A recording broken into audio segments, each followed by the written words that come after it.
अब अगर आप डॉकर PSA लिखोगे तो दिखाएगा डॉकर PSA, ये देखिए। तो हम अपनी एक ही इमेज से 3 कंटेनर ऑन कर चुके हैं, 3 अलग अलग कंटेनर्स, ठीक है। इसका मतलब आप अपनी एक ही इमेज के बहुत सारे कंटेनर भी ऑन कर सकते हो, 5, 10, 15, 20 कितने भी ऑन कर सकते हो, ठीक है। बट आपकी रैम उतनी होनी चाहिए, फिर तो सिस्टम क्रैश हो जाएगा, क्योंकि रैम में रन हो रहे हैं ना सारे कंटेनर।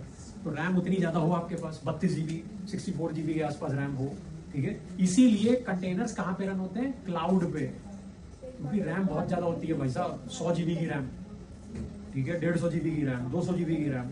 एक ही रैम के अंदर भाई साहब पता लगा 100 कंटेनर चल रहे हैं, ठीक है। होता है ऐसा, मैंने आपको बताया ना हॉटस्टार पे, जब आप जियो हॉटस्टार पे इंडिया साउथ अफ्रीका कोई भी फाइनल मैच देखते हो, तो उस समय जब लास्ट के 2-3 ओवर बचे होते हैं, तो हॉटस्टार कहां से सर्व कर रहा है आपको, क्लाउड से। कितने कंटेनर रन हो, 25 लाख कंटेनर चल रहे होते हैं, 25 से 30 लाख कंटेनर चल रहे होते हैं उस समय ऑनलाइन, सबसे एक बंदे को मैच स्ट्रीम हो रहा है, 25 लाख कंटेनर्स, ठीक है। तो can you imagine 25 lakh containers, ठीक है।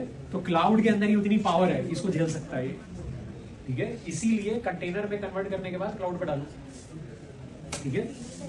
अब हमें इन सबको डिलीट करना है, तो अब क्या करेंगे, डॉकर आ रहा है, सारे कंटेनर डिलीट करने ना, नहीं तो फिर ये तो स्पेस ले रहा है, हार्ड ड्राइव ले रहा है ये। रुका हुआ कंटेनर आपकी हार्ड ड्राइव कंज्यूम करेगा, चलता हुआ कंटेनर रैम कंज्यूम करेगा, ये चीज आपको ध्यान रखनी है।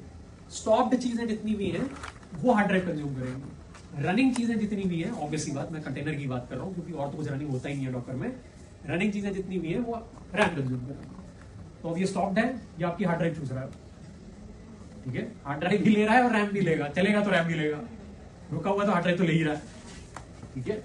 तो ये थे डॉकर के बेसिक्स।